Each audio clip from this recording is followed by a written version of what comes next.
Bueno, vamos a comenzar, hermanos, con nuestra predicación de hoy. Estoy muy contento de estar con ustedes. Soy el pastor Moisés.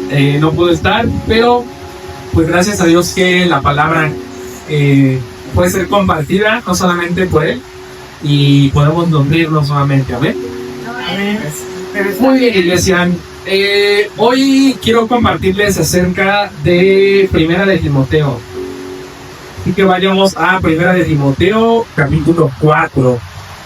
Yo le puse a este mensaje un buen ministro. Repite conmigo, un buen ministro. Yo les pregunto, ¿cuántos queremos ser buenos ministros? ¿Qué es un ministro? Es alguien que está en el ministerio, alguien que está en el servicio, o sea, es un siervo. Y obviamente en el contexto de la palabra de Dios, un ministro es un siervo ¿de quién? De nuestro Señor Jesucristo. Así que no importa si usted no tiene algún cargo o algún ministerio específico, como el de la enseñanza, la alabanza y la limpieza. Si nosotros entendemos quién es Dios y que Él está presente en todas las áreas de nuestra vida, no solamente los domingos, nosotros podemos vivir nuestra vida sabiendo que somos siervos del Señor, servimos a las personas y somos aquellos que con sus palabras y con su forma de vivir comunicamos la verdad del Evangelio, y de esa forma estamos sirviendo al Señor. Así que bueno, hoy vamos a ver acerca de un buen ministro. Y antes de adentrarnos en la carta, hermanos, me gustaría contarles algo. El día de ayer nos visitó, a mi esposa y a mí nos visitaron mi cuñada y mi concuña. Fueron ahí a la casa. No estaba planeado la visita, pero bueno, estaba de paso. Ahí estuvieron un rato con nosotros, platicamos. Y una de las conversaciones fue la serie que ellos estaban viendo. Y ellos nos recomendaron ver esta serie de el famosísimo Padre Maciel. ¿Quién recuerda a ese hombre? Marcial Maciel. Y pues yo sabía un poquito acerca de él, acerca de pues las instituciones que fundó, pero sobre todo los escándalos que salieron. Y ayer la comenzamos a ver mi esposa y yo, vimos el primer capítulo, y no, era inevitable para mí no recordar el pasaje que vamos a estudiar hoy. Para no hacerla muy larga, hermano, les comento que este hombre tuvo muchos escándalos de corrupción, de abuso.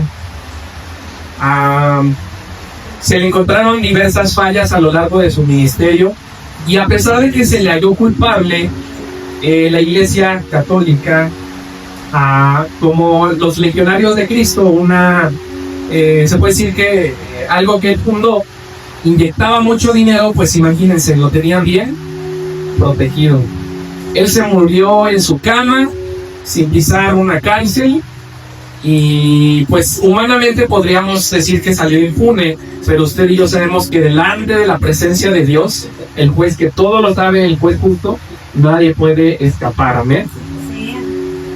Él podría decir que era un buen ministro, ¿no? Alguien que fundó una, no sé si decirlo, institución, era algo que estaba insertado a la iglesia, misioneros, muchas personas que fueron pues enseñadas, pero realmente, ¿qué es lo que hace un buen ministro? Y no quiero solamente mencionar este ejemplo diciendo que todo lo malo está con ellos y nosotros somos perfectos. Tristemente, dentro de nuestro pueblo, la iglesia protestante, evangélica, también ha habido casos donde siervos de Dios, que ustedes los ven y saben mucho y predican la palabra con mucho denuedo y hacen obra social y etcétera. Tristemente, hermanos, muchas veces su vida personal no refleja las verdades que ellos dicen predicar. ¿Qué es lo que hace a un ministro un buen ministro? Pues bueno, hoy lo vamos a ver en Primera de Timoteo. Así que vamos a darles un poquito de contexto antes de leer el texto. Y les menciono, hermanos, que la primera carta de Timoteo tiene tiene este contexto, y es que durante sus viajes misioneros, el apóstol Pablo desarrolló un equipo de colaboradores, entre los cuales estaba este hombre llamado Timoteo. Cuando Pablo estuvo en la ciudad de Listra, conoció a su abuela y a su madre. Si usted quiere conocer esa historia, puede ir a Hechos 16, versículos del 1 al 3. Hoy no lo vamos a ver, solo se lo dejo para que usted sepa. Y Pablo vuelve a recalcar esto en 2 de Timoteo 1, versículo 5. Así que Pablo lo discipuló durante algunos años y eventualmente lo envió a misiones a diferentes iglesias. En una ocasión Pablo supo de un grupo de líderes que se infiltró en la iglesia de Éfeso, una iglesia que era influyente, y este grupo de falsos maestros estaban esparciendo enseñanzas incorrectas acerca de Jesús. Así que Pablo, al conocer esta situación, envía a Timoteo para confrontarlos y para poner orden en esta iglesia. Después de que Timoteo llega, Pablo envía esta carta para darle seguimiento a los efesios y también para instruir a Timoteo sobre cómo debe de cumplir esta misión. Es un contexto muy rápido y muy general de esta carta. Y vamos al capítulo 4. Vamos a leerlo. Yo lo voy a leer en la Nueva Biblia de las Américas. Usted sabe que esa versión a mí me gusta mucho, la Nueva Biblia de las Américas. Y usted lo puede seguir en la versión que tenga y bueno, me parece que también está ahí. Muchas gracias, hermano. Vamos a empezar, dice: el Espíritu dice claramente que en los últimos tiempos algunos se apartarán de la fe, prestando atención a espíritus engañadores y a doctrinas de demonios, mediante hipocresía de mentirosos que tienen cauterizada la conciencia. Esos prohibirán casarse y mandarán abstenerse de algunos alimentos que Dios los ha creado para que con acción de gracias participen de ellos los que creen y que han conocido la verdad.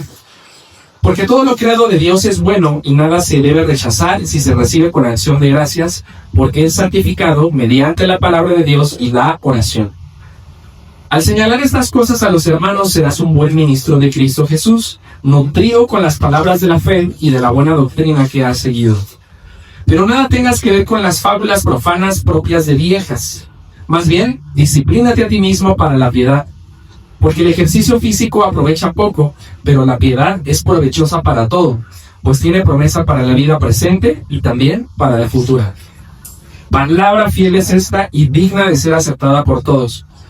Porque por esto trabajamos y nos esforzamos, porque hemos puesto nuestra esperanza en el Dios vivo, que es el Salvador de todos los hombres, especialmente de los creyentes. Esto manda y enseña.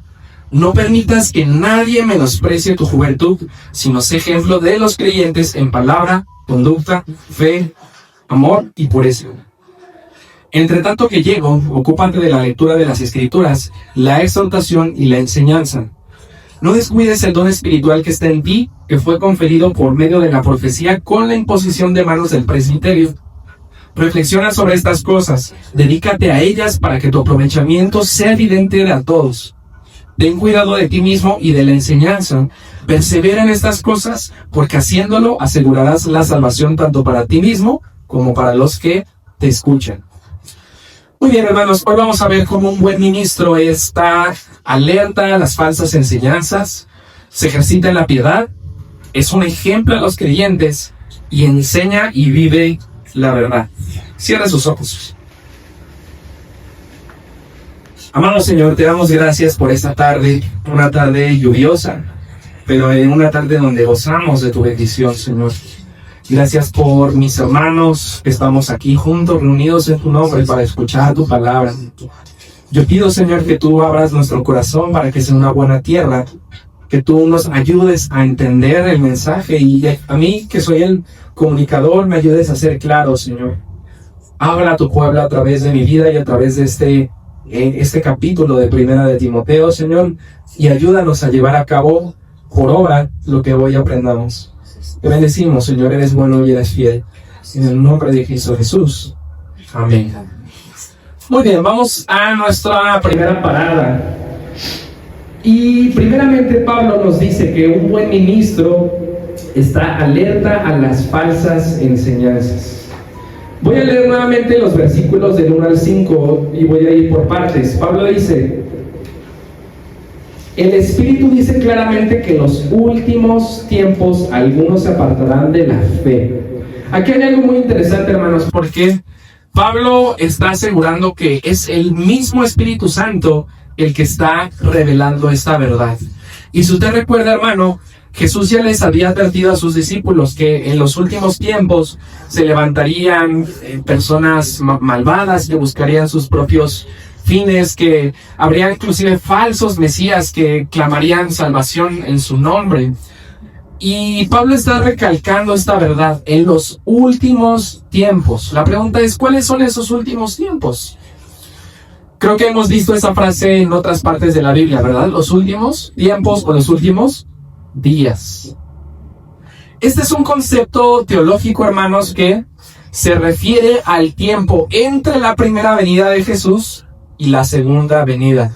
Esto quiere decir, hermanos, que los últimos tiempos ya estaban presentes en el momento en que el apóstol Pablo estaba escribiendo esta carta, y están presentes hoy. ¿Cuándo se acaban los últimos tiempos? Hasta que Cristo regrese, y ese es el fin del siglo, como lo dice también Jesús. Y aquí dice algo muy interesante: algunos se apartarán de la fe. ¿Quiénes son estas personas que se apartan de la fe? Pablo dice que no solamente estas personas se apartan de la fe, sino prestan atención a espíritus engañadores y a doctrinas de demonios. Esto es muy serio, hermanos. Espíritus engañadores y doctrinas de demonios. Aquí lo que Pablo nos está queriendo decir, hermanos, es de que esto no solamente se trata de simples invenciones u ocurrencias humanas, sino que detrás de los falsos maestros se encuentra la labor de espíritus malignos y engañadores, y esta influencia inspira doctrinas demoníacas, doctrinas que son contrarias a la verdad del Evangelio. Así que, hermanos, debemos estar siempre alerta. Pablo anima a Timoteo a que él esté alerta a esas personas que estén propagando falsas enseñanzas, porque Timoteo había escuchado el Evangelio. Y Pablo dice a los Gálatas en otra de sus cartas: cualquiera que les predique otro evangelio es maldito. Aún si viene un ángel y les predica otro evangelio, maldito, anatema. Si usted recuerda ese pasaje en el libro, en la carta de los Gálatas. El evangelio es uno solo, hermanos. Y es que nosotros, siendo pecadores y estando bajo la ira de Dios, recibimos misericordia y gracia por medio de la obra de Jesucristo. Somos salvos mediante la fe por la gracia en Cristo Jesús. Amén. Cualquier otro evangelio es anatema. Y el centro del evangelio, hermanos, no es usted y no somos nosotros.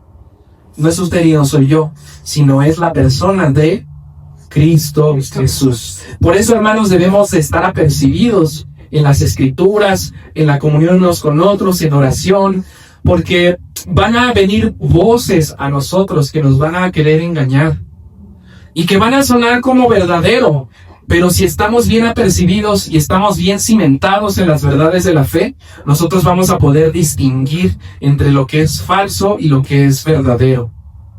Ese es el ánimo que Pablo le da a Timoteo. Y habla otra cuestión. En el versículo 2 dice: mediante la hipocresía de mentirosos que tienen cauterizada la conciencia. Está hablando algo aquí Pablo, la hipocresía de mentirosos. Esto sin duda se refiere a que los que voluntariamente aceptan la falsedad para justificar su pecado u orgullo han sido engañados, y también se refiere a que afirman estar enseñando la Biblia mientras que solo la usan como un apoyo para sus propias ideas. Yo creo que hemos escuchado enseñanzas que tienen esta característica, ¿verdad? Y yo le voy a dar un ejemplo de nuestros días. Hoy el centro de la vida cristiana Cristo ha sido quitado del centro y se ha puesto al cristiano en el centro. Entonces, tenemos mensajes que solamente nos echan porras, que dicen cuán grandiosos somos, que dicen cuán amados somos, que dicen cuán grande es el propósito que Dios tiene para nuestra vida. domingo tras domingo, tras domingo, tras domingo. Todo el tiempo, de acuerdo a esas enseñanzas, el cristiano está en el centro. Lo especial que eres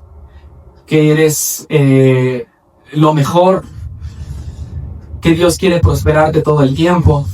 Hermanos, esa es una de las muchas falsas enseñanzas que están presentes hoy. Y yo estaba escuchando a un hermano que decía, yo tuve que salir de una iglesia así porque me cansé que todos los domingos me dijeran cuán grandioso soy.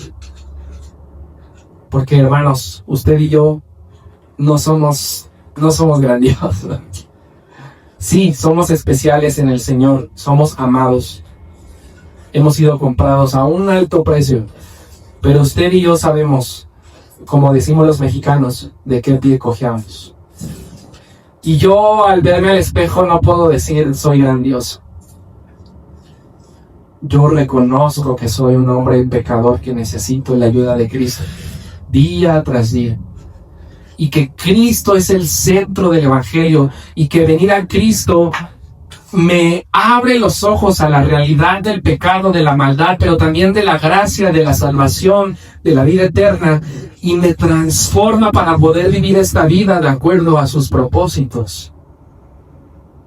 Tengamos cuidado de lo que estamos escuchando, hermanos. Y con esto no quiero decir que no escuche a nadie más que a los que predicamos aquí. Pienso que eso tampoco es real ni factible. Estamos expuestos a las redes sociales, a platicar con algunos otros hermanos, pero sepamos distinguir, hermanos, entre las falsas enseñanzas y entre la verdad del Evangelio. Amén. Pablo aquí está ocupando un ejemplo muy interesante. Dice que ellos la conciencia la tienen cauterizada. ¿Alguien sabe qué significa eso? Es una palabra interesante, ¿no? Como sellada. Sellada. Ajá, muy bien. Les voy a decir lo que quiere decir. Su conciencia, la cual alguna vez los condenó por haberse alejado de la verdad, ahora no responde en absoluto. Este término significa quemar con un hierro ardiente. Y no sé si usted ha visto las películas de esos tiempos antiguos. No sé, un soldado que lo hirieron y no tiene un médico a la mano. ¿Qué es lo que hace? Agarra un hierro con al rojo vivo y... ¿Para qué hace eso? Para que la herida deje de sangrar y pueda cicatrizar. Bien horrible, por supuesto, pero la prioridad no era la estética, sino que la herida dejara de sangrar. Eso es lo que quiere decir este término, quemar con un hierro ardiente.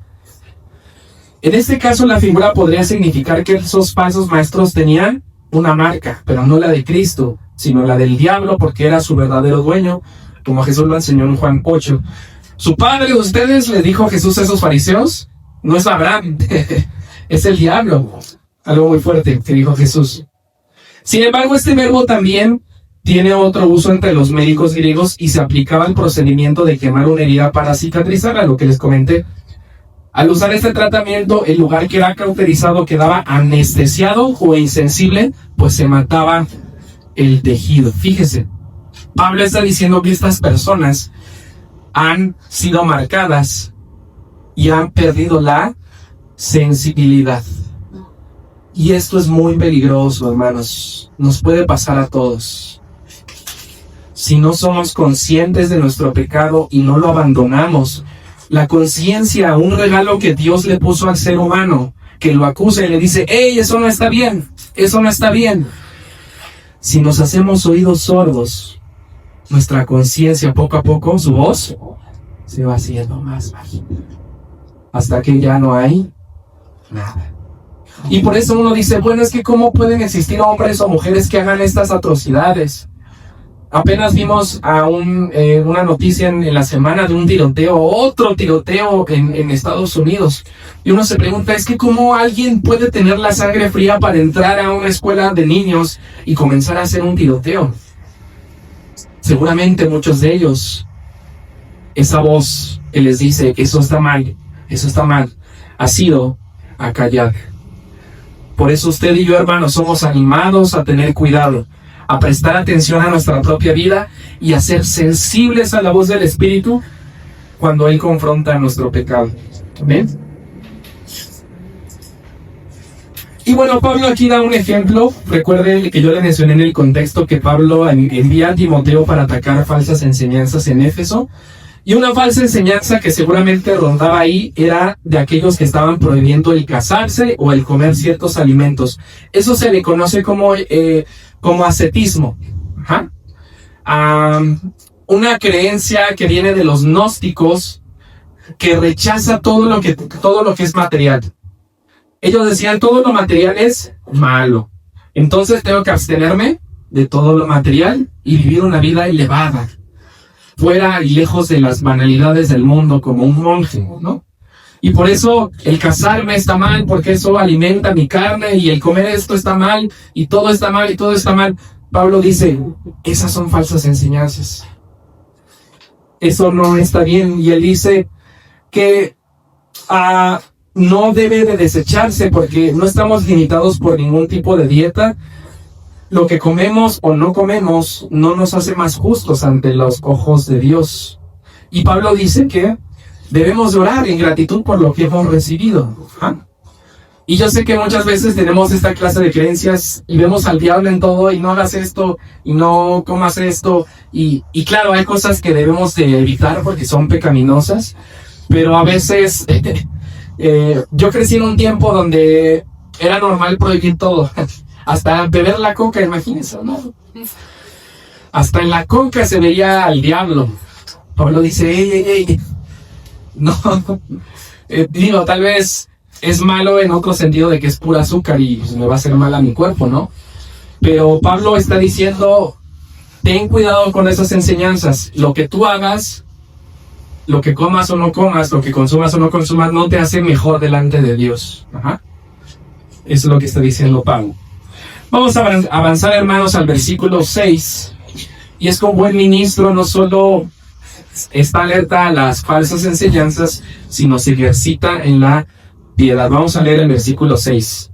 Al señalar estas cosas a los hermanos, serás un buen ministro de Cristo Jesús, nutrido con las palabras de la fe y de la buena doctrina que has seguido. Fíjese, Pablo le está recordando a Timoteo que Timoteo fue bien enseñado.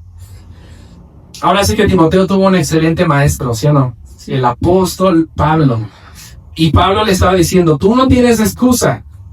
Tú escuchaste el evangelio, tú has sido nutrido con las verdades de la palabra y tu doctrina no ha sido torcida porque has crecido con las verdades que yo te he enseñado.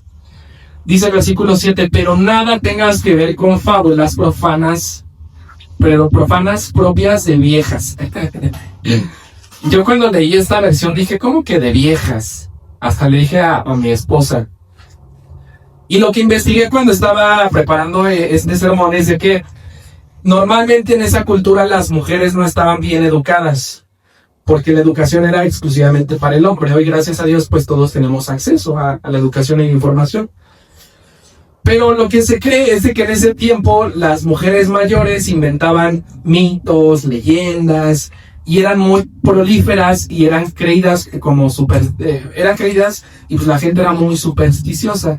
Y Pablo le dice, no te enfrasques en leyendas, en mitos, en fábulas profanas y de las mujeres mayores que las propagan. Y bueno, claro, hoy en nuestros días pues, no solamente son mujeres, o sea, tanto hombres como mujeres de repente están inventando cuestiones que pues no sabemos de qué sirve pues ahondar en esos temas, ¿no? Pablo le dice, concéntrate en lo que verdaderamente importa.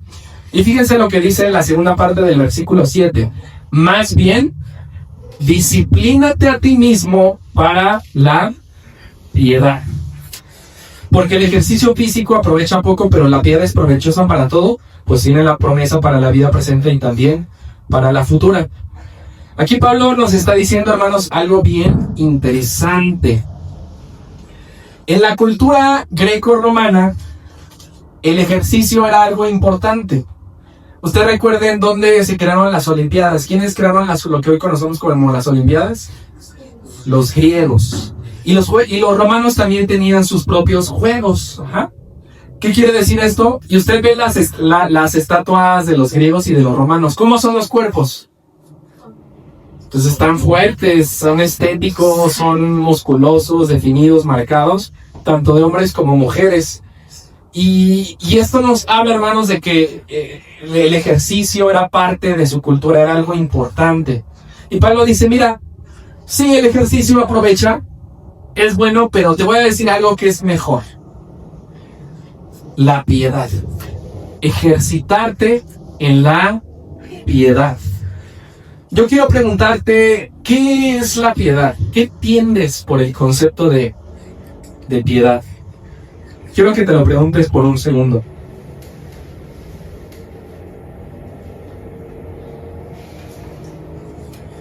La piedad viene de la palabra, me gusta, ¿cómo suena? Eusebeia. ¿Ah? Es el griego, eusebeia. Y este griego se refiere a todo aquello que es bueno y agradable a Dios. Pero la traducción al inglés de esta palabra es godlikeness, que quiere decir tener el carácter y la actitud de Dios. Qué lindo concepto, ¿no? La piedad, una vida piadosa. Pablo le está diciendo a Timoteo, así como las personas se ejercitan y se esfuerzan para tener un cuerpo definido, creo que hoy en nuestros días también el ejercicio está muy sobrevalorado, ¿no? El gimnasio y los músculos y meterse esto y aquello, los concursos. Mi esposa y yo vamos al gimnasio. Quisiéramos decir que somos constantes, pero a veces nos gana la flojera. Pero bueno, tratamos de hacer nuestro esfuerzo. Y pues sí vemos a hombres y mujeres que pues llevan seguramente años y cargan un montón de peso, tienen un buen de condición. Pero Pablo está diciendo, así como esas personas se ejercitan para marcar sus cuerpos, tú tienes que esforzarte y ejercitarte en parecerte a Dios, en ser como Dios, en pensar los pensamientos que vienen de Dios. La piedad. Y eso, hermano, es bien difícil, ¿sí o no? Yo todos los días me topo con pared porque descubro que me falta muchísimo para parecerme a mi Señor, ¿no? Y siempre doy el ejemplo, sobre todo cuando estoy manejando y alguien no pone sus direccionales o está en el carril de alta bien lento o no sé, cuestiones así, ¿no? Digo, yo no es como que maneje súper perfecto, también pues, tengo de repente mis errores, pero yo descubro en esos momentos que mi carácter necesita todavía mucho ser moldeado de acuerdo al carácter de Dios. Yo quiero que tú pienses, ¿qué área de tu vida necesita ser transformada por Dios? Tal vez puede ser el cómo interactúas en tus relaciones, tal vez puede ser tu amor hacia las personas, tu paciencia, tu constancia, no sé. Dios quiere seguir trabajando en tu vida, hermano. Y hoy con esta palabra, mi deseo es de que el Señor nos confronte. Yo le dije a Alicia ayer, me dio duro este mensaje, y mi deseo es que te esté dando también a ti así, hermano, para que el Señor nos guíe a ser transformados por Él. Amén. Recuerden, un buen ministro se ejercita en la piedad. Vámonos con la tercera parte, en el versículo 9. Y bueno, él dice, antes de pasar a esta parte, Pablo dice que la piedad no solo sirve para esta vida, sino para... Nosotros tenemos la fe de que en la vida venidera hay galardones. ¿Sabes? Amén. No sabemos cómo va a ser, hermanos. Y mire, le digo algo. A mí me interesa mucho como el saber qué es lo que piensan los teólogos sobre estas cuestiones que no están tan claras en la Biblia. Y luego me pongo a escucharlos. Y unas cosas dices, ay, ¿de dónde sacó esa idea, no? Y otras veces dices, órale, esto tiene mucho sentido. Pero la realidad es que Cristo regresa a este mundo. Amén. Para establecer su reino que no tendrá fin. Amén. Y Apocalipsis habla de una nueva creación. Ajá. No que nos vamos al cielo, sino que esta creación es restaurada. Y yo me pregunto, bueno, pero si vamos a estar aquí, pues se va a necesitar trabajar la tierra, ¿no? Se va a necesitar administrar esto, ¿no? Ya no va a estar el pecado y eso va a ser genial, pero se va a requerir aquello. Solamente Dios sabe cómo va a estar esa vida, pero yo estoy seguro de que la recompensa de los creyentes fieles en esta vida, algo va a tener que ver allá en la eternidad. Entonces, pues hay que echarle ganas, hermanos, porque el Señor no solamente nos salva, sino nos llama a una vida de santidad y a una eternidad donde podremos disfrutar de todas estas cuestiones en su presencia. Sí, amén. Vamos a la parte siguiente en el versículo 9. Vamos a ver que un buen ministro también es un ejemplo a los creyentes.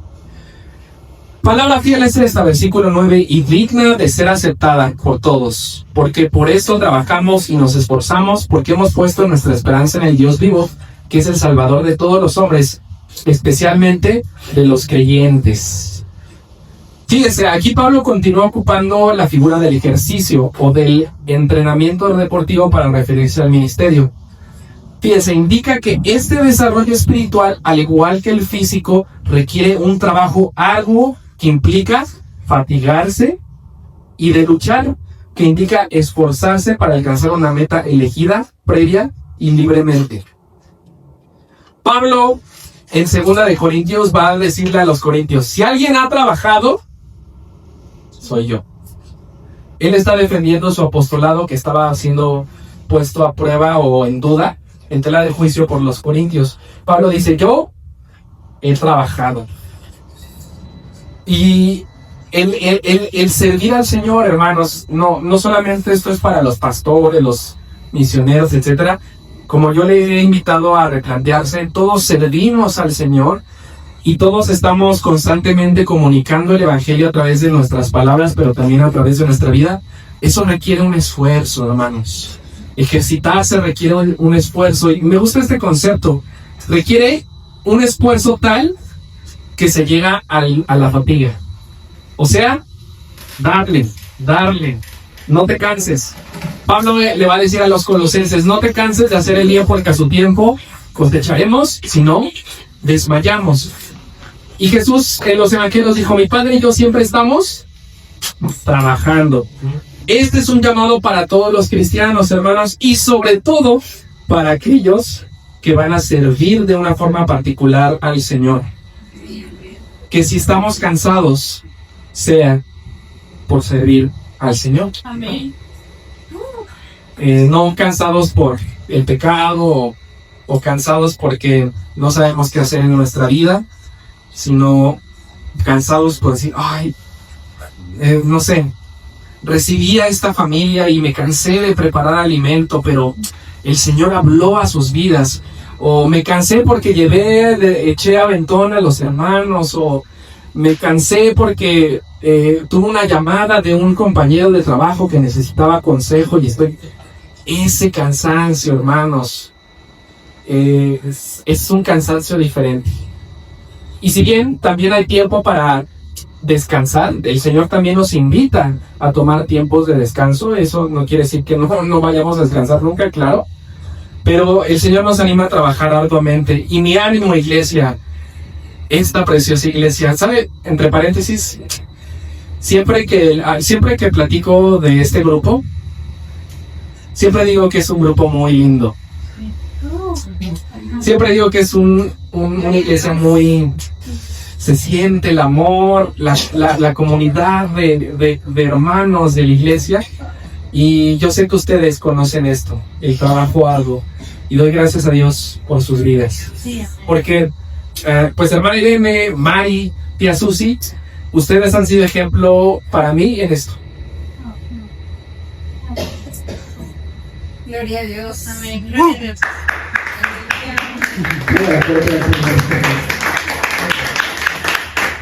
Igualmente.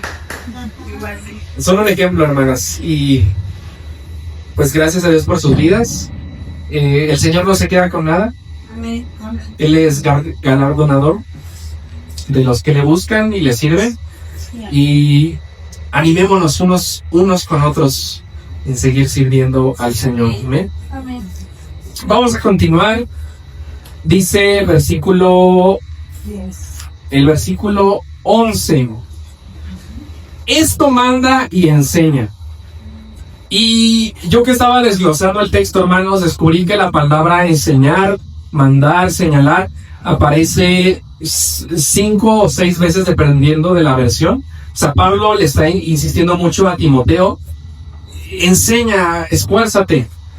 Y dice el versículo 12: no permitas que nadie menosprecie tu juventud, sino sea un ejemplo de los creyentes en palabra, en conducta, en amor, en fe y en pureza.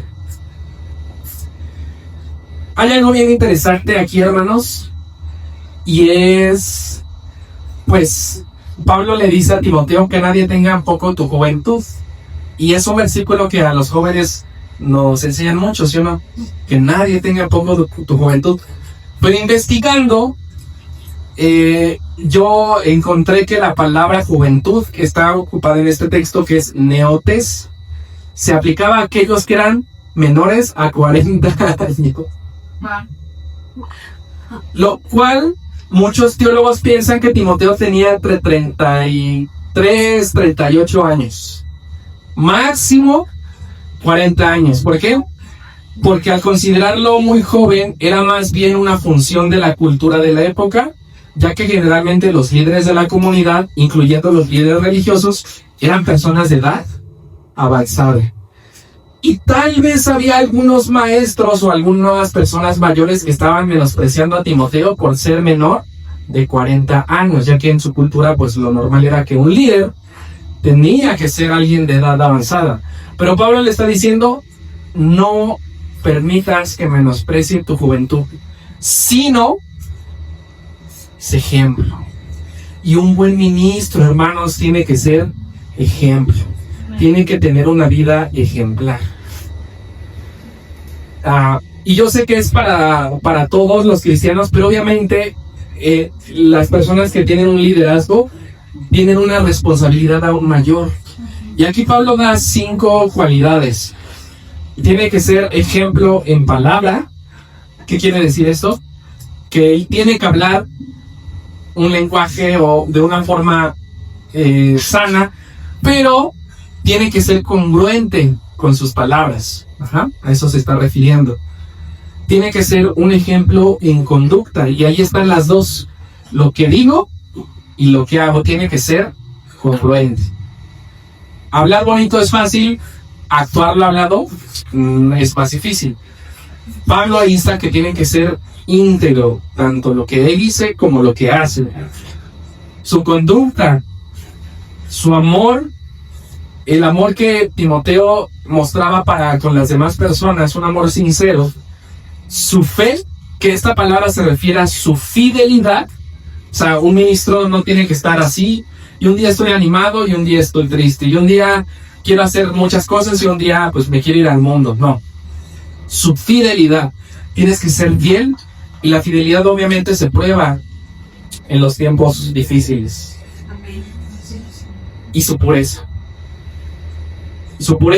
no solamente en el ámbito, yo lo estaba leyendo, no solamente en el ámbito emocional, relacional con las mujeres, él siendo un hombre, sino en todos los ámbitos, en su honestidad, su sinceridad, su transparencia, su mansedumbre, una pureza de corazón, alguien bien intencionado, alguien que no tiene cosas ocultas, dobles intenciones, cosas chuecas, sino alguien que es puro, alguien de una sola cara. Algunos dicen, hermanos, que estas son cualidades por las cuales los pastores deben de ser evaluados. Si pensamos en cómo debe de ser un pastor, aquí está un versículo: ejemplo en palabra, en conducta, en fe, en amor y en pureza. Pero esto aplica para todos, hermanos. Así que ejercitémonos en ser un ejemplo. Un buen ministro es un ejemplo de los creyentes. Y por último, hermanos, vamos a ver cómo un buen ministro enseña y vive la verdad. Vámonos al versículo 13. Entre tanto que llego, o sea, que estaba diciendo Pablo, voy a ir a Éfeso, voy a ir a visitarlos, pero mientras llego, ocúpate en la lectura de las Escrituras, la exhortación y la, otra vez, enseñanza. Ajá. Fíjese lo que Pablo está diciendo aquí. La idea de ocúpate, fíjese, es una palabra fuerte. En el griego, proseco quiere decir ser adicto a o ser persistente en ocupar su mente en lo que se ha encomendado. O sea, no simplemente de utiliza tu tiempo en hacer esto.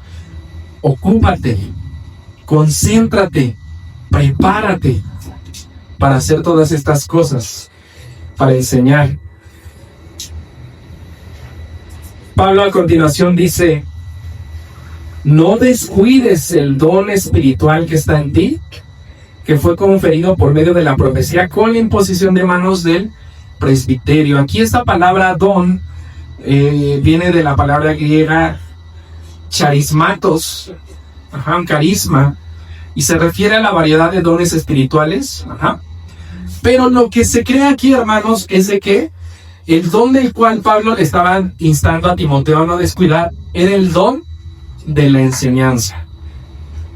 A esta conclusión se llega al ver todo lo que Pablo ha dicho y que le insta mucho: enseña bien, enseña, instruye. Seguramente Timoteo tenía ese don, el don de la enseñanza. Y en 2 de Timoteo 1, versículo 6, Pablo va a repetir la misma encomienda, pero de forma positiva. Aquí dice: no descuides el don, pero en 2 de Timoteo dice: aviva el don. No sé si se acuerda de ese versículo. Aviva. Te aconsejo que avives el don. Ajá. Y Pablo está teniendo un momento muy hermoso, hermanos. Pablo está diciendo el don que le fue conferido mediante la imposición de manos del presbiterio. Seguramente Pablo habría presenciado el momento en que en la iglesia impusieron manos a Timoteo para encomendarlo al ministerio. Y no es como que la imposición de manos sea un acto mágico o que se le transfiera al poder. Esas son ideas raras.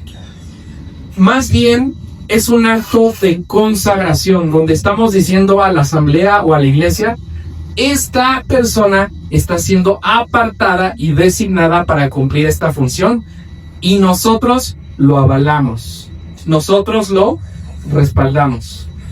Le digo algo, hermano, hoy muchos se autonombran al ministerio. Y yo no veo eso en las escrituras. Tal vez tienes la experiencia cristiana, el conocimiento cristiano, los dones cristianos, las influencias cristianas, pero si no hay alguien que haya impuesto manos sobre ti y haya avalado tu ministerio, te estás autonombrando. Y eso no se vale, hermanos. No debemos de creer en la autopromoción. Es Dios quien nos promueve. Es Dios quien nos constituye como servidores, tal vez para un cargo ya más específico. Ajá. Entonces esto es importante. ¿Por qué? Porque no solamente van a hacer estas cosas que son parte de la persona, sino que va a haber líderes en sabiduría y buscando el rostro de Dios que avalen que esa persona está siendo llamada por Dios y respaldada por Dios para llevar a cabo esa tarea. Por eso, hermanos, recordemos lo que dice Jesús. Pablo lo dice también, perdón. No es del que quiere ni del que corre, sino del que Dios tiene misericordia. Amén. Muy bien. Vamos a continuar. Ya en esta última parte, Pablo le dice a Timoteo: reflexiona sobre estas cosas y dedícate a ellas, para que tu aprovechamiento sea evidente a todos. Ten cuidado de ti mismo y de la enseñanza. Persevera en estas cosas. Pablo le está diciendo: ten cuidado de ti mismo. Y es que, hermanos, debemos de estar siempre atentos a nuestra vida. El que crea que esté libre de pecado, mire que no caiga o resbale. A veces, hermanos, yo se los comento, he analizado mi propio caminar y me he dado cuenta donde hay temporadas donde me siento muy gozoso o animado por la obra de Dios, por estudiar su palabra, por servirle, por seguirle. Pero también reconozco que hay otras temporadas donde, ya sea que las circunstancias me están apretando, o ya sea que yo he descuidado mi comunión con Dios, hay veces donde no lo quiero hacer. Y sé que esto no solamente me ha pasado a mí, sino cuanto más a aquellos que llevan más tiempo en el Señor, aquellos que están sirviendo al Señor en un área tal vez más de autoridad, como los pastores, los presbiterios, etc. Debemos de tener cuidado, hermanos, de no vivir nuestras vidas en automático y a ver qué sale, sino estar analizando nuestras vidas, entendiendo de que siempre somos animados a cuidar nuestra vida. Lo que hablamos, lo que escuchamos, lo que vemos, cómo nos relacionamos, porque si algo ya se viene a estas alturas, es de que un descuido, un pequeño desliz, guía a otra cosa más grande. Y eso puede guiar a otra cosa más grande. Las personas que han caído, por ejemplo, en adulterio, dudo mucho que un día se levantaron de la nada y dijeron, no, voy a engañar a mi esposa. Y la hicieron, ¿no? ¿Cómo llegaron ahí? Comenzaron a hablar con alguien, se escribían a horas que no debían, se vieron en cosa que no debían de hacer, y poco a poco vamos camino hacia la perdición. Cuidemos nuestras vidas, hermanos, y esto se lo digo con mucho temor, porque estoy hablando de alguien que reconoce que tiene que tener cuidado en muchas áreas de su vida para ser una persona íntegra delante de Dios. Pablo le dice, cuídate de ti mismo y de la enseñanza, o sea, cuida tanto lo que vives como lo que enseñas. Y es por eso, hermanos, que yo les he dicho que cuando yo me paro aquí, créanme que lo hago con temor, no de miedo, sino con temor, sabiendo de que un día Dios me va a pedir cuentas de lo que yo les estoy diciendo. Y por eso debemos de estudiar la palabra, debemos de conocer las verdades, debemos de buscar a Dios para que nosotros podamos transmitirles el mensaje que Dios quiere hablar a sus vidas, que no esté adulterado por ideas mías, cosas que no estén bien, cosas que sean incorrectas. Un ministro debe de cuidar, de vivir y enseñar la verdad, vivir en la verdad y enseñar la verdad. Pablo termina diciendo algo y dice, haciendo esto, asegurarás la salvación tanto para ti mismo como para los que te escuchan. ¿Qué quiere decir esto, hermanos? Que vivir esta vida no solamente nos va a beneficiar a nosotros, sino que gente va a poder conocer a Cristo a través de nosotros. Y en la eternidad, hermanos, en la eternidad nos vamos a gozar al ver a esas personas. Amén. Sabiendo que Dios pudo usar a alguien más, porque la salvación no viene de nosotros o por nosotros. Dios pudo usar a alguien más, pero te usó a ti, y por eso eres parte de la celebración de que esa persona esté en la eternidad, así como alguien lo hizo con nosotros. Amén. Recuerda, hermano, un buen ministro está alerta a las falsas enseñanzas, se ejercita en la piedad, es un ejemplo para los creyentes y enseña y vive la verdad. Les animo, hermanos, les animo a que no desmayen en su vida, en su fe. Yo sé que muchas veces vienen tormentas a nuestra vida que nos desbalancean, o que la teoría que muchas veces está aquí y que sinceramente creemos es puesta a prueba y somos sacudidos. Pero el Señor tiene promesas para nosotros, hermanos, no estamos solos. Él nos dejó a su Espíritu Santo, al otro consolador, al otro abogado, como lo dice otras traducciones. Él está presente en nuestras vidas, Él nos transforma, Él nos recuerda su palabra, Él nos rodea de las personas que necesitamos para salir adelante en nuestras pruebas. La oración es poderosa, hermanos. Sí, amén. A veces la oración, Dios obra y transforma nuestras circunstancias, Pero a veces, antes de hacerlo, transforma nuestro corazón. La oración es poderosa. Y pues mi ánimo, hermanos, es de que ya sea que tú estés predicando, estés tocando un instrumento, estés enseñando, estés predicando en las calles, estés dando comida, estés compartiéndole a alguien en la escuela, en el trabajo, tú sepas que eres un ministro de Dios. Y de que el Señor nos llama a una vida que no está centrada en nosotros mismos, sino en el Evangelio, en sus verdades, en sus promesas, y en que somos ayudados todo el tiempo por Él para que llevemos a cabo esta misión, así como lo hizo Pablo y así como lo hizo nuestro hermano Timoteo. ¿Bien? Vamos a terminar, hermanos. Cierra sus ojos. Amado Señor, te damos muchas gracias, Padre. Hoy nos presentamos delante de ti como humildes siervos tuyos, Señor. No merecemos ni una pizca de gloria, Señor. Solo tú la mereces, porque tú eres el que inicia la obra, el que continúa la obra, el que consuma la obra, Señor. Nuestros esfuerzos y nuestras mejores obras son como trapos de inmundicia delante de ti, Señor, porque solo tú eres perfecto en justicia y en santidad. Pero, Señor, en tu gracia y en tu misericordia, tú nos has hecho parte de tu reino. Oh, Señor, tú no demandas perfección de nosotros.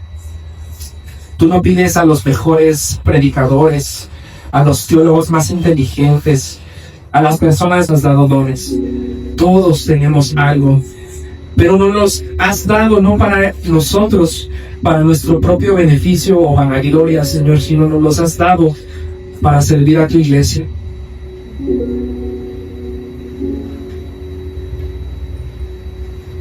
Ayúdanos, Señor, a ser buenos ministros tuyos, a estar atentos a las falsas enseñanzas y confrontar las mentiras con la verdad de tu palabra. Ayúdanos a ejercitarnos en la piedad, Señor. Nuestro carácter necesita tanto de ti. Perdónanos, Señor. A veces aflora demasiado nuestra carne. Perdóname, Señor. Moldéame. Yo soy barro en tus manos, Señor. Ayúdame a parecerme más a ti, Señor. A actuar como tú. A ser tus manos, tus pies en esta tierra, Señor.